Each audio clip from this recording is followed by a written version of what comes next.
Sir ఏం కావాలండి? 1 KG పళ్ళు బాబు. అలాగేనండి. బాబు ఎంత అయితే అంత తీసుకుని మిగతా నాకే బాబు.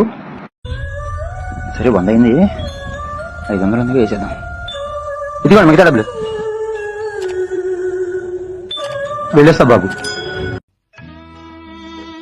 బాబు నిన్నట్లాగే పళ్ళు ఇవ్వా? ఎంత అయితే అంత తీసుకుని మిగతా ఇవ్వు బాబు. మళ్ళీ వేసేయి. ఇదిగోనండి చల్లరా. అన్నా కుర్చోసండి, ఇప్పుడే వస్తా. ఈ రోజు తీసుకున్నాను కదా, ఎక్కడికి వెళ్తున్నాను? ఈయన నేను మోసం చేశాను. నమస్తే అయ్యా. రోజులాగానే పళ్ళు ఇవ్వు బాబు. డబ్బులు వద్దయ్యా, నేను మిమ్మల్ని మోసం చేశాను, క్షమించండి. నిన్న నేను ఇచ్చి చూశానండి, పేద పిల్లలకు పంచి పెడతాం. అయిన డబ్బుల కంటే ఎక్కువగా తీసుకున్నాను అండి, క్షమించండి. తప్పు అయిపోయింది. అసలు మీరు ఏం చేస్తారు బాబు? నేను డాక్టర్ని బాబు. నా దగ్గరకు వచ్చిన పేషెంట్ని డబ్బాసితో వాళ్ళకి అవసరం లేకపోయినా ఆపరేషన్లు చేసి మోసం చేసేవాడిని. దేవుడు నాకు తగిన శాస్త్రే చేశాడు బాబు. యాక్సిడెంట్ లో నా 2 కళ్ళు పోయినాయి. ఈసారికి డబ్బులు తీసుకోలే బాబు.